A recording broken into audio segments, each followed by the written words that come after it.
Hey besties! Hey, Welcome back for another episode of the Hello Bestie podcast. I'm Maggie. I'm Toshima. Okay, so today we are discussing book 2 called The Amendment, and this is in Kirsten Moglen's The Arrangement series. So be sure to check out the first episode, The Arrangement. So this one is called The Amendment, and it basically opens after the arrangement ended. So just a quick recap. Ainsley and Peter are the main characters. Ainsley finds out that her husband is cheating on her, is basically a date rapist, but this is after deciding to make an arrangement where they can each date each other. They can each date other people, basically, within the marriage, and then all of these other things unfold. So at the end of that book, Ainsley finds out that he is a serial. This basically takes up with where their life is now.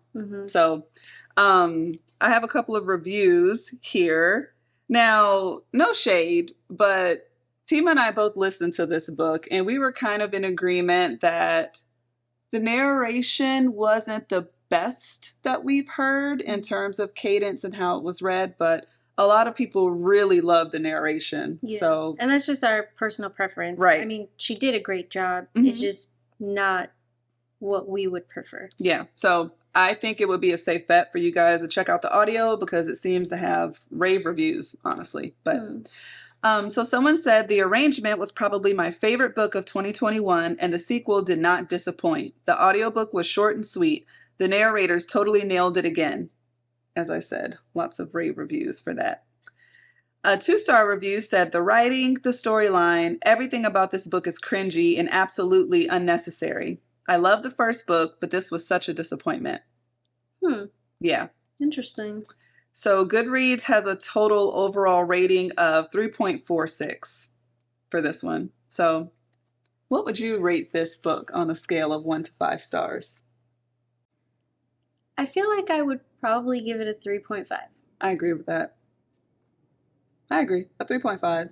Yeah. Good, short, sweet, to the point, Right. Interesting enough. Like, this book would be a good palate cleanser if you're kind of in a book slump, I think. Yeah. It's and not not too much long time invested. where you'd have to commit to it for a long period of time. Like, this is that category where I usually am like, oh, if you're in the waiting room, like, of a doctor's appointment or something, or you're at a sports practice or game, like something where you just have some time. If you could just get through a book very easily, like, this is one of those books. I feel like Kirsten Moglen does that a lot. All of her books are 7 hours or less audiobooks. They're very quick reads and lots of twists and turns and all of that. So I'd give it a 3.5 for sure. Yeah, I think it definitely keeps you interested. Like, I don't think in listening to it there was ever a moment where I thought, wow, this is so boring. Can we get to the point?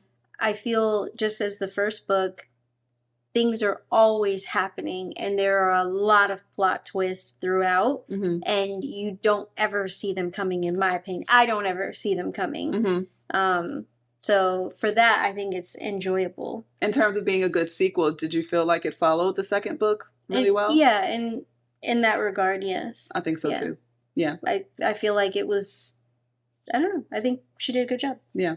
It's just not something that I think outside of book club, just the story, I guess, itself is not something that I feel like if we didn't read part 2 for book club, I think I mentioned this in the first one, I would have been perfectly fine just leaving it where it was. Right. Even knowing that there were additional books coming after that, I was like, I could take it or leave it. Yeah. And that's kind of how I feel even now about the sequel. So I know the last episode, not the last episode, but the first one, the first book club that we talked about this, kind of talked about how Ainsley was just going out of her way to try to keep a man. So seeing what unfolded in this book, what did you feel about that? Did it reinforce, like, why is she still with this man? Why can't she just leave him? I think low-key, there's something dark in her as well that hasn't been addressed. As much as she's in denial about it, birds of a feather. What was the first twist in it that did it for you? In the amendment? Yes. What was the first twist? For me, I don't know if it was a twist, but it was the first, like, oh, here we go, when they go to meet the therapist. Well, first I thought it was weird how they busted out laughing outside the therapist's office. That was really giving, y'all are crazy. And she in particular is crazy for being here and dealing with this. But the whole fencing thing I thought was really weird. Why choose that word? That's where I thought, I'm like, why are we doing this though? Like, where they kind of sort of changed their names and then they were referring to him being a grapist as being a fencer. And the therapist is like, I don't really understand what's happening here. This clearly is a euphemism for something else. Like, that to me felt kind of stupid. Like, you really blatantly insulting the intelligence of somebody who is supposed to be professional. It was really off the wall. Use a sex addiction, use gambling, use something. Right. Fencing is just so far left to where it's a very niche thing. Yeah. It would automatically send up red flags. That wouldn't cause your spouse to be upset that you're spending all of your time doing this thing and that you feel you have to hide it because it makes her upset. That wouldn't make any sense. You could have used gambling for sure. Right. But when they left and it's like, so can we kill her? That was the first time I said, okay, this chick is really low self-esteem. There's not that much wanting to keep a family together in the entire world. Yeah. And for her to say no, like, I don't know. That part definitely was kind of like, okay. Something sinister is afoot. So after that, we kind of find out, like, Ainsley is, aside from knowing he's a known date rapist, stayed with him. Now, let's murder people together because I know that you have this thing in you that you need to feed. And if that's going to make you happy, then hey, I'll go ahead and go in this with you too because I want to experience this as well. What? Crazy. Says no one ever. Says no one ever until they find out the coach is sending their daughter inappropriate videos of himself and that there are actually rumors that he is sleeping with a girl on her dance team. Right. What did you think about that when they decided to move forward with the plan? Because that felt like, killing two birds with one stone. Yeah. I mean, that's one of those things where I think you get those gray areas of like vigilante justice. It's hard to say, no, they should have never done that because, I felt really bad when she was talking to her daughter and, her daughter's opening up to her and telling her everything that happened. And, did he ever send you any pictures? No, he didn't. And then she went through her daughter's phone later and found out that he had, which she's like, I can understand why she wouldn't have wanted to talk to me. And speaking of mother-daughter conversations, what did you think of Ainsley's mom? It made sense. She didn't fall far from that tree. She's cut from the exact same cloth as much as she doesn't want to admit it. Not when it comes to her children, but definitely when it comes to her marriage. Yeah, trying to control everything and do all of that because you could tell that she's kind of trying to be the cool parent in a way that her mom wasn't, but she still has those controlling things.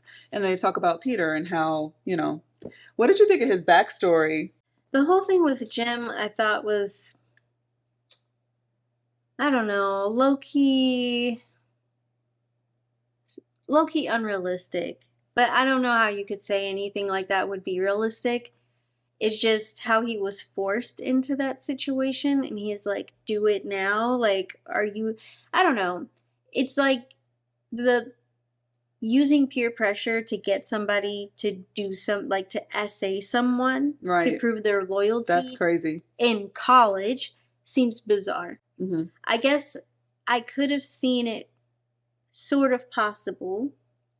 If I had to rewrite it, I would have made it a situation where Jim was maybe an uncle or a coach or a family friend that he used to spend summers with, and he walked in on this sort of situation where there was a bigger age difference, where Jim could have more influence over somebody who's impressionable, such as a 14-year-old saying, I see what you mean.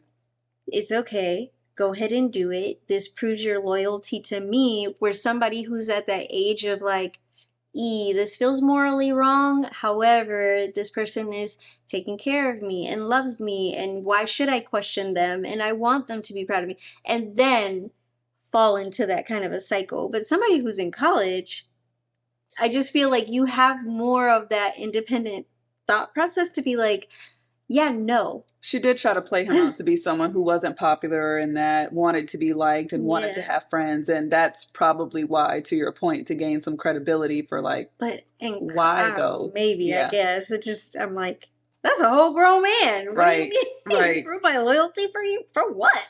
Yeah. So that's yeah. And then, crazy, you know, and just sick. Jim coming in and saying, oh, well, you know, don't forget, I built you this secret little hideaway, and now I'm coming to cash in on the secret I've been keeping for you. Mm-hmm. And then kind of blackmailing him, but he can do what I didn't understand is why, what's her husband's name again? Peter. Mm-hmm. Why Peter was so afraid of him when they have dirt on each other. That's what I didn't understand too. Like, it's like, come on, man, are you going to tell on me? You have things to tell on him too. Everybody knows where all the bodies are buried. Right. So why are you making it seem like he's got so much leverage over you? Right. He doesn't. And that part was frustrating. That back and forth of like, I need to keep something here, and then it turns into this, and then more and more packages, and all. I was just like, okay, this is just getting a little. I think that part for me, I was just like, okay, let's just get past this. When he told Peter, like, I want a night with Ainsley, I wasn't surprised, but I was just like, damn, he's got balls. Yeah. Like, he for real has zero respect for you to even come at you like that. He thinks you're a major... Your wife. Yeah. Wow. Yeah. And I guess I was surprised at the plot twist with Peter going over there to end him. Oh, and her Jim luring being him like, there? Yeah, I saw that coming a mile away. Right. And then trying to go and like basically take it with his wife. Right. Ugh. Ainsley said, not today. Yeah. She handled that like a G. When it said that he had stepped on the plastic, that's when I figured, okay, she planned this out. But when she first let him in, I was literally aggravated. What are you doing? You don't let some man in your house while your husband is gone. And not to say that she would deserve anything that happened to her, but one of those, don't do stupid things like that. Right. But especially when your husband wasn't really trying to have you two communicate with each other to begin with. Yeah, he didn't even want you shaking his hand. Yeah. And she didn't shake his hand either. She thought something was off too. He's like salivating while he's looking at you. I did respect that about Ainsley because she could definitely see things before. Like, she peeped game really quick. She did. And she typically had good plans and all of that. But, you know. I like when he got back there and she was like, I handled it. Like, let's take care of part B. You can go ahead and show me how to do that part. But the rest of it, I got that. Right. And he's like, what? Yeah, like, it's fine. Like, she just was very matter-of-fact about how everything. So. Them hooking up after, like, burying him and all that was so weird. It wasn't surprising. I was just very grossed out. Y'all are sick. Yeah. You're both sick. They deserved each other. To be turned on by that. For real. Yeah. I didn't really know, and maybe they described it in the first book and I just forgot. I guess I didn't really understand how Peter looked. It wasn't until she said that when Jim walked in that he was better looking than her husband in the traditional sense. And that kind of gave me like, okay, so Peter's just alright. So average. When he's talking to the therapist and he's just making these comments like, I know she wants me and she wants this. And I was like, he really thinks which is crazy. The guy who's walking around fizzing up drinks really thinks people really want him in that way. And that's a whole personality defect. The way that my impression of him from the first book was that, like, he's good looking. Like, nice haircut, in shape, you know, good looking. But Jim seemed like he would be, compared to Peter, he would probably be more of like bad boy looking, which is like the forbidden fruit good looking, like sexy as opposed to handsome. Right. I guess that's the way, like, in my That makes brain, sense. Yeah, I I can see envisioned that. them. Especially with him being a contractor. Mm-hmm. Like, Peter's a lawyer. So their whole aesthetic, in my mind, I pictured very differently. Yeah. Like, Peter's wearing button-downs. Jim's wearing, like, jeans and plaid shirts. Mm-hmm. I know, it's very stereotypical, but that's how I picture it. So with him, like, locking old girl up, what did you think about The that whole therapist? scenario? Yeah, like the therapist getting with him in the first place, and I gasped. yeah. So them starting to have an affair, I wasn't surprised. Mm-hmm. And then them going to her separately, I was just kind of like, what are we doing here? And why is she being so messy? But then when you find out that they're having an affair, it's kind of like, I guess that makes sense. But then when you find out she's locked up, I was like, Yeah. oh my God. Mm-hmm. No, like, why? How?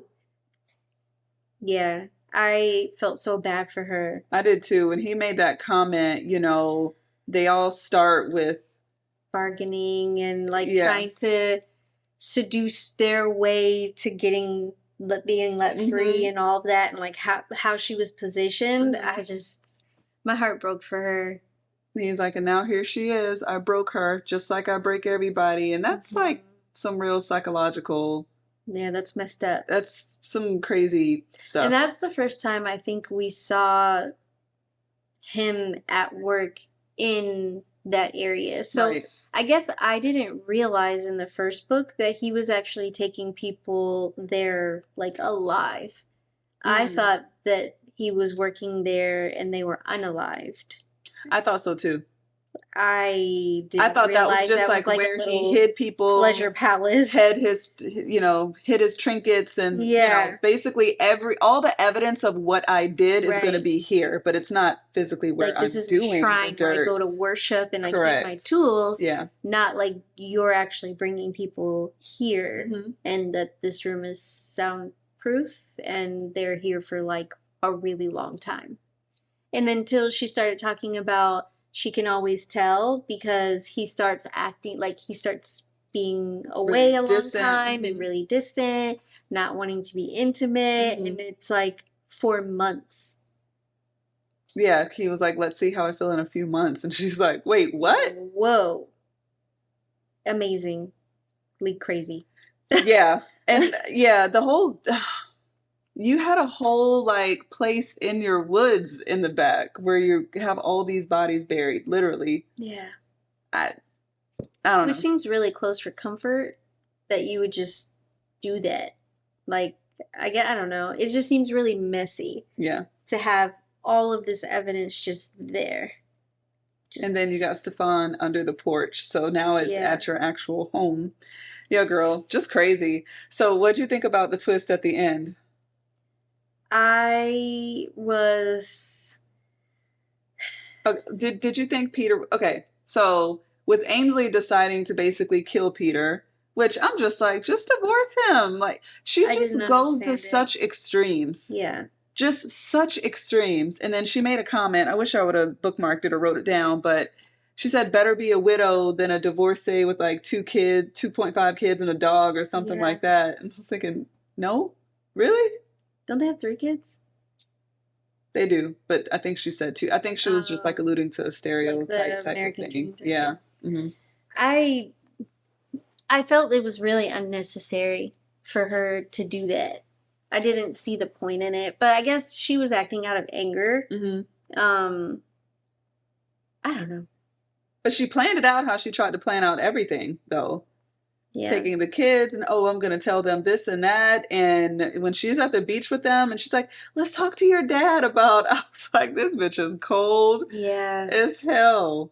And like setting a timer and an email to go out about this. And I was just like, wow, like you really, really thought all of this through. And then when her phone rang, I was like, yeah, checkmate. That was good. That was a really good ending. It was. He just sent her a photo of what was it, the floor plan of the room that he was in, showing the secret exit. Yeah. Which I don't know. So we'll see. To be continued. Gotta be awkward to try to kill someone and then they're alive. back. Yeah. Yeah. And now you're kind of like, oh, snap. You really thought you were gonna run off with your kids and you get to go be happy now, but what did you think about her ending the therapist before he had an opportunity, like taking that away from him? I thought it was crazy that he said that probably stung the most, and I was like, out of bed, like that's what stung you the most. Yeah. But that just really showed, see, I don't know, like I think Ainsley had something dark in her for sure, but logically, I feel like you could kind of, I'm not saying I'm making an excuse for what she did, but like crimes of passion. Like Peter was just going and just finding innocent people that never did anything to him and doing horrible things. Like she did it to the coach because he was trying to basically attempting to molest their daughter and was molesting her friend. So she knew he was totally capable of it. And this chick was, you know, supposed to be a therapist to her, but you're banging my husband in the background. And so I don't know, like, she just didn't seem like she did it out of cold blood. It was in anger for sure, like a crime of passion, basically. So, and also, I think it was a dig at him too. I was fine, and then you took me down this path of all of this, and I blame this on you. Yeah. So I could kind of see her wanting to get rid of him, just out of, I would have been normal had it not been for all of this. You did this. Yeah. You know. How do you feel about how long she sat on knowing? Because that's where you really find out, like, how far back it went. Like, before they even had kids. Like, you just wasn't she pregnant with her daughter or just had the baby or something? Something. It was early enough that why did you stay? It's kind of like, okay, well, we had kids because I thought it would make everything better, and what? He's a murderer. Yeah, I don't know how she could go up to him and just act like she didn't know that she knew that about him for all that time. Yeah. Just really sounds like playing the long game for whatever reason. But I do think part of her really just wanted her marriage to work that bad. And that's really sad. That seems crazy. It is crazy. That is really sad. Yeah, I don't know. But yeah, I was really disgusted by that. Really disgusted by that because... Girl, have some self-respect. So there is another one, right? Yeah, there's one more. Oh, okay. Good. The Atonement, yeah. Oh, yeah, that's right. Okay, well. Ugh. Maybe. Again, it's like one of those things, I mean, I'm sure for the besties we'll take care of that one too. But again, where it ends, I feel like I could take it or leave it. Really? Like I feel like she does such good cliffhangers. Like I had to read them back to back to back. Yeah. I'm not... I think maybe also because each book we find out more backstory on the characters. So it's not in one fell swoop that you can, at least for me, I'm not heavily invested in them. Yeah. Where I feel a pull to more towards one than the other. Like she does a really good job of making you kind of not like them both for, obvious reasons. So I'm kind of like, eh. Yeah, I agree with that. I would say I'm interested in the story itself, the storyline, but not the characters. Like I don't really like them enough to care about what happens to them, but I'm just intrigued about the storyline. Like where is she going to go with this? So it's more of that than anything else. Even though he is, a murderer, I still don't like or hate either one of them to an extreme. Yeah. I think they're kind of both stupid and whiny, but very creative, I guess. And, like this little cat and mouse thing that they have going on with each other. So if they get back together where they're trying to do this happily ever after stuff in the third book, I'm going to be really annoyed. I feel like a lot of books are really giving Gone Girl undercurrents and... This book kind of reminded me of, oh my gosh, what's the book that we just did? Pretty Girls? No. I think it was your pick, where the doctor who was like obsessed with blood and his girlfriend from high school was, the boyfriend. Yeah. Yeah, Freddie McFadden. Yeah. That's what it kind of reminds me of, is like their relationship with each other, like being super toxic, but they deserve each other because they're clearly both unwell. Right. So yeah. Cool. Yeah. All right. Awesome. All right, besties.